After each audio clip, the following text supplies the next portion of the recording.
Well, I found myself in Cleveland, and uh, I'm a swimmer, so I wanted to recertify as a lifeguard. And I was trans. No surgeries, no anything, and but I was wearing a bald head and a goatee, and I have a bass voice. So I, being me, wanted to check in with somebody. I want to use your pool. It's a public pool. I want to use your pool to swim and train.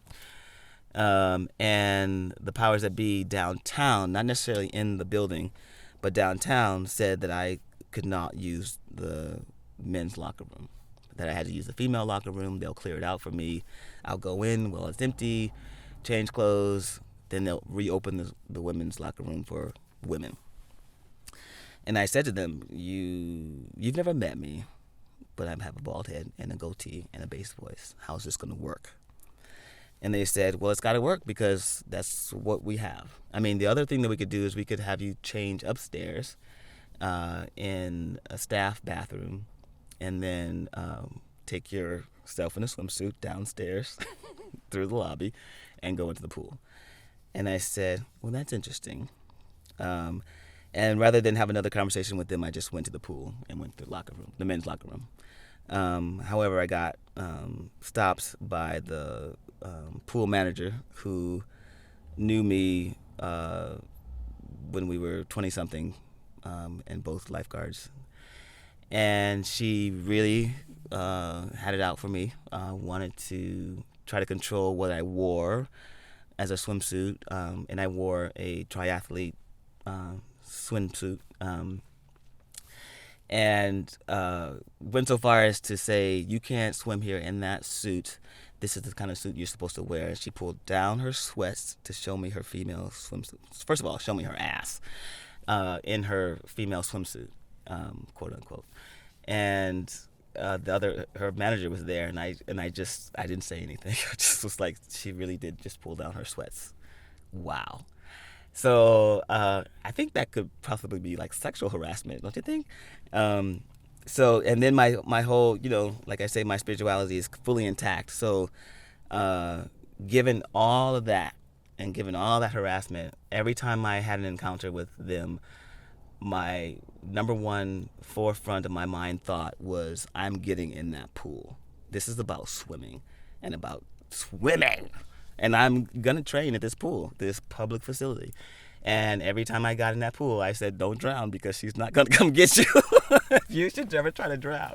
So I swam every time, and persevered through that whole experience with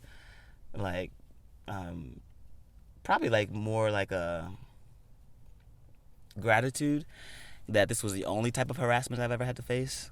Nobody's ever been violent towards me or anything like that. So I was like, well, if there's any harassment as a trans person that I would, have to encounter, I can deal with this.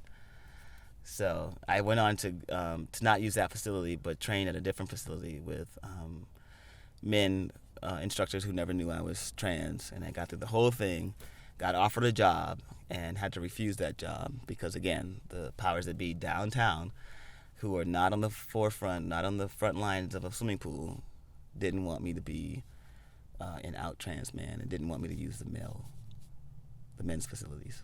So I would just change clothes in a stall that had a door, and that was that. No one questioned, where I was going. So the crazy part is, I was stealth going in and out of the training facility, but the minute you say I'm trans and you bring all this alarm around me, then I become unsafe. So strangely enough, they thought they were protecting me by putting me in a women's locker room, but you're really actually putting me in more harm by asking me to clear out a women's locker room and, make all this hullabaloo around, where I'm supposed to change. So I even tried to get as ridiculous as I possibly could when I talked to them downtown. I said, so as a trans man, you do realize that I am protective of my own self. I'm not going to say, hey, do you know I have memories, to a man in the locker room, right? I'm not going to pick a fight. I'm not going, you know what I mean? So it never made any sense to me, and it still doesn't make sense. And luckily the laws are changing where, trans people can, go to a proper facility and, change your clothes so they can swim.